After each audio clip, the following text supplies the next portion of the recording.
पहुंचेगा जनमानस तक तो फिर जानते हैं आपकी वोट में तब्दील होगा और तब्दील होगा तो फायदा किसको होगा। और कार्यकर्ता की जो बात अभिषेक भाई ने कही कि कार्यकर्ताओं को चार्ज करने के लिए यह सब किया जा रहा है। मनोज्ञा मेरे साथ है। मनोज्ञा को मैं सुबह से देख रहा हूं, वो लगातार बीजेपी दफ्तर में जो भी हलचल है वो बता रही हैं, दिखा रही हैं। और जब प्रधानमंत्री मोदी यहां पहुंचने वाले हों उससे पहले मनोज्ञा मेरी आपसे गुजारिश है कि अगर लोग आपको दिखाई दे रहे हो, उनका उत्साह दिखाई दे रहा हो तो आप अपने कैमरे की नजर से दिखाइए और बताइए, इसलिए क्योंकि जब आप बताती हैं, विश्लेषण करती हैं तो उत्साह के साथ उसमें भी रंग जम जाता है। मनोज्ञा, अगल बगल आपके लोग हैं तो उनसे बात करिए और बताइए माहौल क्या है।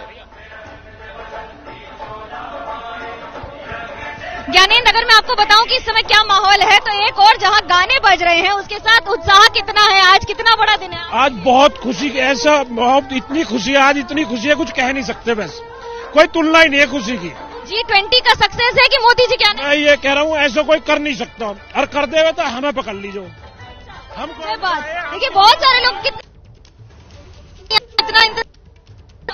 बिल्कुल, आज जो इंतजार है, आज का इंतजार बहुत स्पेशल है। जो हमारा देश आज विश्व गुरु बनने के रास्ते पे आगे बढ़ता जा रहा है, इस बात की तो तुलना ही नहीं है। मैं आपको आदर्श को बताऊं, यहाँ पर आप देखिए दोनों तरफ जो जमावड़ा है, जो यहाँ पर भीड़ है कार्यकर्ताओं की, घंटों से इंतजार कर रहे हैं। एक और एसपीजी, क्योंकि प्रधानमंत्री की सुरक्षा बहुत ज्यादा जरूरी होती है, तो वहीं दूसरी ओर उत्साह देखते ही बनता है। कितने घंटों से आपके पास आ रहा हूं। थोड़ी ऑडियो में दिक्कत है क्योंकि प्रधानमंत्री का जब काफिला आने वाला होता है या तो फिर आता है तो जैमर की प्रॉब्लम होती है और इस वजह से थोड़ा सा ऑडियो में दिक्कत होती है और वहां बहुत सारे लोग भी होंगे। मैं समझ सकता हूं तकनीकी खराबी क्या आ सकती है। लेकिन अंकित भाई आप बताइए, क्योंकि आप बता रहे थे ये कि यहां प्रधानमंत्री मोदी पहुंचेंगे और पहुंचने से पहले लोगों में जोश, उत्साह, क्योंकि वो सब भी प्रधानमंत्री मोदी को यह संदेश देना चाहते हैं जो कार्यकर्ता यहां पहुंचे हैं कि जो ऐतिहासिक काम हुआ है उसके पीछे आपकी मेहनत दिखाई दी है। अंकित भाई, आपके अगल बगल लोग अगर हों और सब कुछ ठीक हो तो जरा उनसे बात कीजिए और माहौल क्या है ये भी दिखाइए और बताइए। ज्ञानेंद्र, सबसे पहले मैं आपको बताऊंगा कि मैं हूं कहां पर। मैं जिस जगह पर हूं ये एक तरह से सबसे इंपॉर्टेंट पॉइंट हो। मैं ऐसा क्यों कह रहा हूं? क्योंकि विकास ने एक शब्द का इस्तेमाल किया था, पोर्टिको, जहां पर जेपी नड्डा प्रधानमंत्री का स्वागत करेंगे। मैं ठीक उसी पोर्टिको पर खड़ा हुआ हूं। देखिए सामने जो तमाम नेता इस वक्त यहां पर नजर आ रहे हैं और वहां पर जो है उनके स्वागत के लिए, प्रधानमंत्री के स्वागत के लिए सारे इंतजाम किए जा रहे हैं। उसी के पीछे जो कार्यकर्ता है वो कतारबद्ध जो है खड़े हुए हैं और वो इंतजार कर रहे हैं कि जब प्रधानमंत्री यहां पर आएंगे तो पुष्प वर्षा उनके ऊपर की जाएगी। हम देख पा रहे हैं कि कार्यकर्ताओं के हाथों में जो पुष्प हैं और जब प्रधानमंत्री यहां पर आएंगे तो पुष्प वर्षा की जाएगी। मनीष, अगर आप ये पूरा कॉरिडोर दिखा। अच्छा, ठीक है अंकित भाई, आ रहा हूं आपके पास। आप लोगों ने अंदर की तस्वीर दिखाई, हम लोग पीछे खड़े हैं और सामने रोड में क्या स्थिति है, क्योंकि रोड में आवाजाही जब प्रधानमंत्री मोदी आते हैं तो थोड़ी सी रोक दी जाती है और रोकने के बाद पूरा बंद कर दिया जाता है। लेकिन अभी क्या स्थिति है? मेरे वरिष्ठ सहयोगी रविकांत हैं आपके साथ। कौन है रविकांत? जरा बात कीजिए उनसे। और सड़क में क्या माहौल है? लोग इंतजार कर रहे हैं प्रधानमंत्री नरेंद्र मोदी का और क्या कह रहे हैं, जरा ये भी सुनवाइए। रविकांत, देखिए ज्ञानेंद्र, पूरा माहौल हम आपको दिखा रहे हैं। हमारे साथ बीजेपी सांसद रमेश विधूड़ी हैं इस समय। विधूड़ी जी, ये पूरा माहौल हम लोग अब लग रहा है कि बस इंतजार है कि मोदी जी अब आने वाले होंगे। यहाँ पर जो कार्यकर्ता हैं उनका भी उत्साह देखने को मिल रहा है। पीछे जो तस्वीर लगी है बहुत ही मैग्निफिशेंट तस्वीर है। क्या कहेंगे इस अवसर पर आप?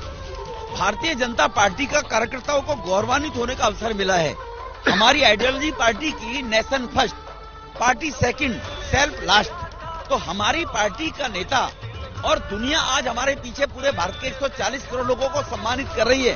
तो स्वाभाविक है, परिवार का कोई सदस्य अगर कोई रिवार्ड जीत कर लाता है, किसी क्षेत्र में उपलब्धि हासिल करता है तो पूरे परिवार में खुशी होती है।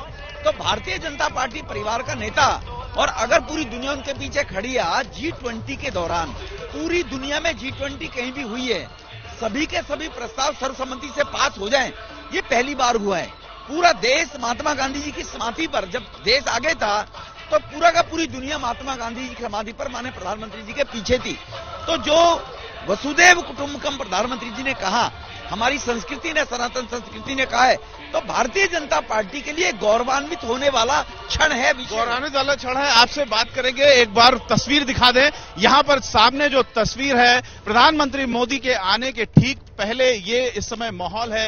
एक आम कार्यकर्ता की अगर बात करें मैडम, तो एक आम कार्यकर्ता इस समय क्या महसूस कर रहा है? एक आम कार्यकर्ता बहुत गौरवान्वित महसूस कर रहा है, क्योंकि हम सब राष्ट्र के एक कॉमन इंसान हैं और प्रत्येक व्यक्ति अपने आप को फील कर रहा है जैसे ये रण हमने जीता, क्योंकि भारत को जो इज्जत मिली है वो एक अपने आप में बहुत अद्भुत क्षण है। शायद हम अपनी पूरी जिंदगी का सबसे महत्वपूर्ण क्षण इसी को मानते हैं। आपसे ज्यादा यहाँ पर जो कार्यकर्ता मौजूद हैं, उनके बॉडी लैंग्वेज को, उनके चेहरे को कोई नहीं पढ़ सकता है। भीतर तमाम कार्यकर्ता मौजूद हैं। कार्यकर्ताओं का इसलिए फख्र ज्यादा हो रहा है, हमारी क्रेडिबिलिटी बढ़ेगी कि ये उस पार्टी के लोग हैं जिस पार्टी के नेता ने दुनिया को अपने पीछे खड़ा कर दिया 140 करोड़ लोगों के लिए। तो हम भारतीय जनता पार्टी के कार्यकर्ता जो गौरवान्वित महसूस कर रहे हैं, मैं दोहराना चाहता हूं, ये हमारे हर्ष का विषय है, क्योंकि किसी भी पार्टी में, राजनीतिक दल में, देश के अंदर पार्टी सेकंड की लाइन नहीं है। एक खानदान ने 55 साल राज किया, लेकिन उनके लिए खानदान फर्स्ट रहा है, कंट्री सेकंड रही है। हमारे सिस्टम में, मैनिफेस्टो में, हमारे विचार में country first, party second. Ravikant ji, आप इसी तरह से बात करते रहिएगा, मैं आपके पास आऊंगा तो देखिएगा कुछ ऐसे लोग यहाँ जब देखिए, मैं जब बीजेपी के हेडक्वार्टर आया हूं तब मैं देखा हूं पार्षद का कोई अगर चुनाव जीत जाए और प्रधानमंत्री मोदी को यहाँ आना हो, मैं एक ऐसे उदाहरण नीरज भाई आपसे पूछ रहा हूं, उनके आने से यहाँ माहौल बन जाता है पूरा, एकदम एक से एक ऐसे लोग आ जाते हैं जो